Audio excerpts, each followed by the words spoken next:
अगर आप अमेरिका में पढ़ाई करने की सोच रहे हैं या पहले से F1 वीजा पर वहां हैं, तो अब आपको ज्यादा सतर्क रहने की जरूरत है, क्योंकि अमेरिका ने इंटरनेशनल स्टूडेंट्स के लिए 2 बड़े झटके एक साथ दे दिए हैं।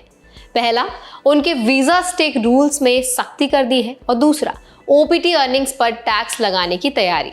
ये दोनों बदलाव मिलकर आने वाले वक्त में स्टूडेंट्स के लिए अमेरिका में पढ़ाई और काम करने का सपना थोड़ा और मुश्किल बना सकते हैं। इस वीडियो में आज हम समझेंगे नया वीजा स्टे रूल क्या है और इससे इंडियन स्टूडेंट्स पर क्या असर पड़ेगा, OPT टैक्स क्या है और इससे आपकी कमाई पर कितना फर्क पड़ेगा, और आखिर क्यों अमेरिका में पढ़ाई का पूरा इकोसिस्टम अब खतरे में बताया जा रहा है। तो चलिए फिर वीडियो को शुरू कर देते हैं। हाय, मेरा नाम है वर्षा दुबे और आप देख रहे हैं NBT टेक केयर। अमेरिका में पढ़ने वाले इंटरनेशनल स्टूडेंट्स, खासकर भारत, चीन और साउथ कोरिया जैसे देशों से आने वाले, अब एक डुअल थ्रेट का सामना कर रहे हैं। पहला खतरा, वीजा स्टे ड्यूरेशन लिमिट।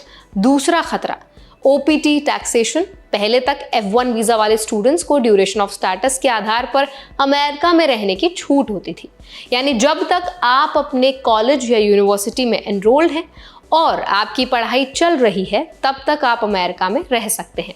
लेकिन अब अमेरिका का डिपार्टमेंट ऑफ होमलैंड सिक्योरिटी यानी कि DHS इसे बदलना चाहता है। नया प्रपोजल कहता है कि अब स्टूडेंट्स को एक फिक्स्ड टाइम पीरियड के लिए ही एंट्री दी जाएगी। इसका मतलब ये हुआ कि जैसे ही वो टाइम खत्म होगा, आपको या तो देश छोड़ना होगा या फिर एक्सटेंशन के लिए दोबारा आवेदन करना पड़ेगा। नया वीजा स्टे रूल क्या कहता है? इस प्रस्ताव के मुताबिक अब F, J और I वीजा कैटेगरीज के तहत आने वाले नॉन इमिग्रेंट्स को अमेरिका में एक फिक्स टाइम लिमिट के लिए ही रहने की अनुमति मिलेगी। अब तक ड्यूरेशन ऑफ स्टेटस का मतलब था कि जब तक आप अपनी स्टडी जारी रखते हैं और रूल्स फॉलो करते हैं, तब तक आपकी स्टे वैध रहती थी। लेकिन अब DHS चाहता है कि हर स्टूडेंट के लिए क्लियर डेडलाइन सेट की जाए। अगर आप पढ़ाई पूरी होने के बाद अमेरिका में रहना चाहते हैं, तो आपको या तो USCIS यानी कि US citizens and immigrant services से एक्सटेंशन ऑफ स्टे के लिए आवेदन करना होगा, या फिर देश छोड़कर दोबारा एंट्री के लिए अप्लाई करना होगा। और अगर आपने अपनी पढ़ाई और OPT यानी कि ऑप्शनल प्रैक्टिकल ट्रेनिंग पूरी कर ली है, तो आपको 60 दिनों के अंदर देश छोड़ना होगा। इस बदलाव का सीधा असर उन लाखों इंडियन स्टूडेंट्स पर पड़ेगा जो अमेरिका में STEM कोर्सेज या ग्रेजुएट प्रोग्राम्स कर रहे हैं, क्योंकि ज्यादातर लोग OPT के जरिए वहीं रहकर प्रैक्टिकल एक्सपीरियंस और जॉब का मौका पाते हैं। अब बात करते हैं दूसरे खतरे की, जो है OPT टैक्स। अगर आप F1 वीजा पर हैं और पढ़ाई पूरी होने के बाद OPT प्रोग्राम में हिस्सा लेने वाले हैं, तो ये खबर आपके लिए बेहद अहम है। अमेरिकी सेनेटर टॉम कॉटन ने एक नया बिल पेश किया है, जिसका नाम है OPT फेयर टैक्स एक्ट। इस एक्ट के तहत जो भी विदेशी स्टूडेंट्स OPT पर अमेरिका में काम कर रहे हैं, उन्हें अब FICA टैक्सेस यानी सोशल सिक्योरिटी और मेडिकेयर टैक्सेस देने होंगे।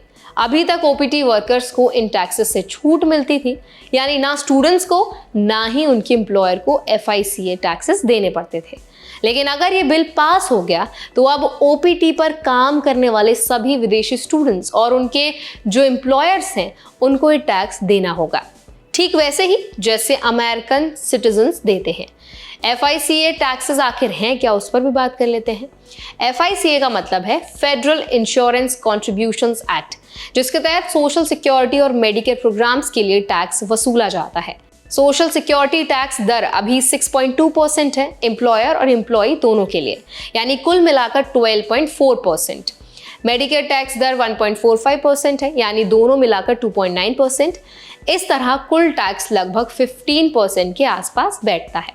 आप सोचिए, अगर आप OPT के दौरान $50,000 सालाना कमा रहे हैं, तो करीब $7500 टैक्स के रूप में देना पड़ेगा।